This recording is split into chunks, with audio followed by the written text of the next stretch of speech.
dance family. I just thought I'd talk to you about the pandemic since it's coming up on the 1 year of when we actually shut down. It's hard to believe it's only been a year. In some ways, it seems like the pandemic was 17 years ago. And in other ways, it seems like it's been really quick. We've had a lot of changes over the last year. And I just wanted to reflect on some of the positives, some of the negatives, and some of the things that we just never even thought would happen.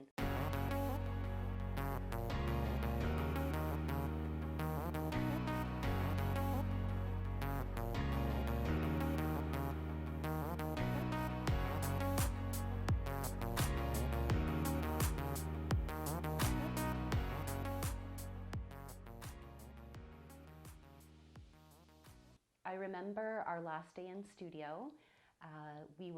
Everything sort of started to fall apart. It was the Thursday before March break. I remember being here. I wasn't teaching, but I was helping work the front desk at our Hamilton location. And we were talking about it. It was like we'd kind of heard of this flu. No one really knew what it was called. It was sometimes called COVID. It was called coronavirus a lot, and COVID-19 was sort of the new name that was coming out for it. And no one really knew what was going on. We didn't know if we should be taking it seriously, and we didn't know how bad it was going to get. And I remember saying on the Friday, we had classes, and kids started calling in sick and saying they wouldn't be coming into the studio. And we were like, is this something we need to take seriously, or people just being a little bit over paranoid? And then as the next couple days went on, we really realized just how serious it was. The following Monday, we were supposed to be shut down for March break, and that's when we made the choice. We knew this was going to hit our kids and our dance students hard. That day, I was at the desk. I remember because we were at the desk, and there was somebody sitting like to the left of me because the desk was in its old spot. And we were talking about how, you know, we were hearing like rumors about schools extending the break and whatnot. And then I remember the announcement coming through one of the moms because she was a teacher, and she's like, "Oh, I just found out like schools are closing for 2 weeks after." And me and Amanda were like still very much in that kind of, oh, this is like getting blown out of proportion. Like we were taking it seriously, but we weren't. Like we had no idea how big it was gonna get. We figured like, oh, we'll close for 2 weeks, we'll clean the studio, we'll do all this, then we'll be back. Like, oh, it'll be nice to have a longer March break. But it was like we had no idea. But I also remember like a little bit of a panic, like, what are we gonna do? How are we gonna deal with this now? So it was a bit of a crazy day that kind of spiraled. Um, So we were all trying to grasp, like, what is this going to mean? And I hate to say it, but I'm kind of like, let's plan for the worst case scenario and then hope for the best. So in my brain, I was already like looking, going like, okay, let's be real. A virus doesn't go away in 2 weeks. If it's as bad as they're saying it's going to be, I can't see how we could possibly just be like, oh, 2 weeks is over, everybody's fine and healthy. We started making all the kids come in and they had to wash their hands before and after class. We would put signage up, and we just, like, there was just a sign that says, stop, don't enter the unit until you have washed your hands. And then as we admitted kids in class, we made sure that they did, and then we kind of passed that on to Amanda and Kelly, like, this is what we're doing in the meantime.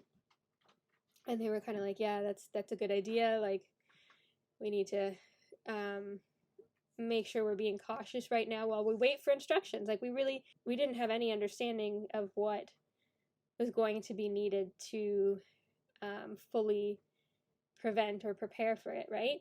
And so they were saying, like, we're going to need to be more thorough with our cleaning, like come up with a more regular schedule than what we had. I mean, there's certain cleaning things we did at night, and certain cleaning things that we did, maybe at the end of the week or whatever. And it was kind of like pretty much do everything, like do certain things between classes, and then kind of make sure everything is done at the end of the night kind of thing instead. I do remember shock. There was a lot of shock in me, and the more things that I found out within those few days of this isn't happening, and this has been canceled, and this has been postponed, and all these crazy things. I just remember a lot of shock going into me of like, wow, like this is not something you would ever think you would expect. And I do remember every kid, it was like, wash your hands before you come to class, wash your hands before you leave, which is, I feel like, typical cold or flu protocol, but obviously nothing that's gonna stop this pandemic by any means. But and I remember kids at the time were actually like, oh, I just washed my hands. It's like, well, they're used to washing their hands now. It's come a far way, I guess. But yeah, I remember a lot of shock, just being in lots of shock of what was actually happening. And I feel like it all happened so fast too. I remember reading about schools closing. I was in a lecture.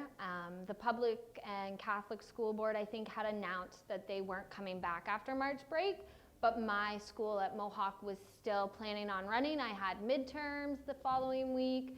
It was like the busiest time of the school year. So then we go to the studio, I'm teaching, and it's like trying to decipher how serious it's going to be, whether this is, we all kind of assumed it was 2 weeks off and then we're good to go, wipe our hands from it and continue on like normal. I really didn't expect the changes to be so big. I think everyone just kind of was like, okay, we'll do our couple weeks off and then good to go and back. So it was quite almost nerve-wracking because you don't know what to expect. It was kind of thrown on us all of a sudden. We had March breaks planned. We had our March break camps, and we do a lot of fun camps. We have a princess camp, a superhero camp. We had all these different fun things planned, and we kept flip-flopping. Do we run it? Don't we run it? Do we run it? Don't we run it? We just didn't know the severity. It hadn't really come to Canada yet, COVID. There was a few cases starting to pop up, but we thought, okay, we'll run our camps because kids were depending on them and looking for something fun to do over March break. And we thought, okay, we'll run it. And then we had one student show up. So it was like everyone kind of got really scared and wasn't coming into the studio at that point. And then we were like, okay, this is serious. And we decided to just cancel all of our March break camps. Well, I'll be honest, the one student was mine. We got there late, and no one else came. So they were like, well, obviously nobody's comfortable with coming. And looking back, would I have, if I didn't have to work it, would I have taken her? I don't know, probably, because I trust us. I trust her. That's the one thing I've been saying is like, I have had no issue bringing her back to the dance studio for classes because I'm very confident in everything that we've done. So we started filming content and getting ready. Even though we were supposed to be shut down, we started getting dance classes up online for our students right away, just to keep things normal for them and to keep it somewhat in their schedule so that when March break ended and we were told that we couldn't go back to dance and that schools wouldn't be opening up again, they had something to do. I remember working like with Amanda to be like, okay, what can we offer people? So we did the pre-recorded classes, and I remember even Piper came in one day to do like a couple pre-level classes with Amanda, and that was before like we came in to get it all done before we actually had to like not be allowed to be together. Some of our instructors took upon themselves creating their own challenges, their own online challenges. So like, for example, Miss Alyssa did a lot with her contemporary, giving a lot of different prompts and stuff like that. Good morning everybody. It's Miss Alyssa here, and can you believe we're already on day 5 of our improvisation prompt challenge? I have been having so much fun watching all of your videos. It's been so great to have this sense of community together while all of this madness has been going on. I've been having a great time and learning a lot about myself. I hope you guys have been too. Eventually, I think there was like Miss Aisha jumped along and she did some fitness stuff. Miss Aisha did a lot of fitness stuff. And then we started recording some classes with Miss Amanda and Miss Sydney. And so we were giving a lot of so Miss Aisha and Miss Alyssa did a lot on their social media, on their social media profiles, which we would share and try and encourage our dancers to get into. So while they were doing that, we were working on creating videos of classes. So like we had Mr. Chris working from his home, sending us videos of himself teaching a hip hop class.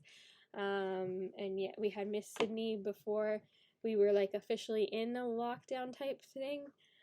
Miss Sydney, Miss Amanda, Piper, Kelly's daughter, would come in, and we'd record them doing like little classes and routines and stuff like that we could provide online. At first, when we started pre-recording classes, it was hard. I find I feed a lot off of the kids' interaction, so not having them there to say, yeah, Miss Sid, I understand what's going on, or no, could you repeat that? That I struggled with gauging without a class how long to spend on specific moves, what I could go quicker through.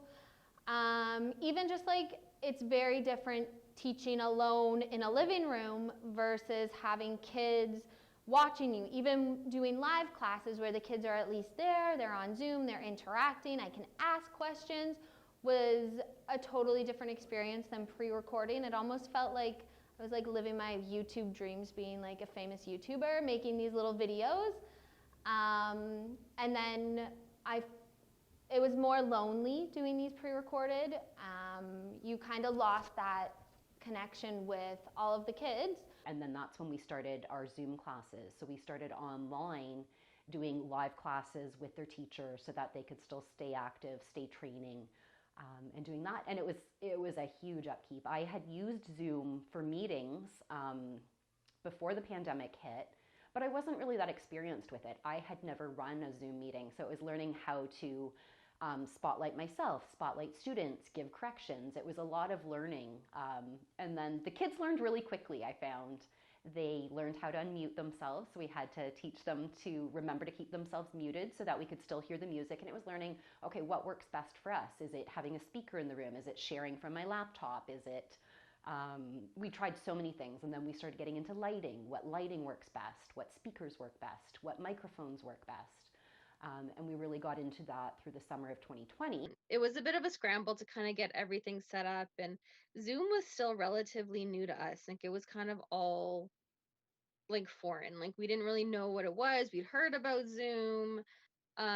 We weren't sure we were going to use Zoom or a couple other things. I remember me, you, Danny, and Amanda trying to work with Teams, I think it was, at one point, to see if that would be better. Like, we were just, it was totally new. Considering Riley did a little bit of school through Teams and stuff like that, I'm still glad that we stayed away from Teams. And I do think that in the end, Zoom worked out to be our best option. I wanted to just teach to even just see my students' faces. Like, it was challenging for sure, and there was a lot of frustration. To be honest, there's still a lot of frustrations of, Wi-Fi and everything. But I mean, we were all feeling so kind of lost in the uncertainty of everything, and I think just wanting to stay teaching online was better than nothing, and still keeping that community and still being able to see my students' faces. Moving to Zoom was great. You got to see faces and talk to them, know what's going on in their lives. It was brought in more that sense of community that we always feel when we're at the studio.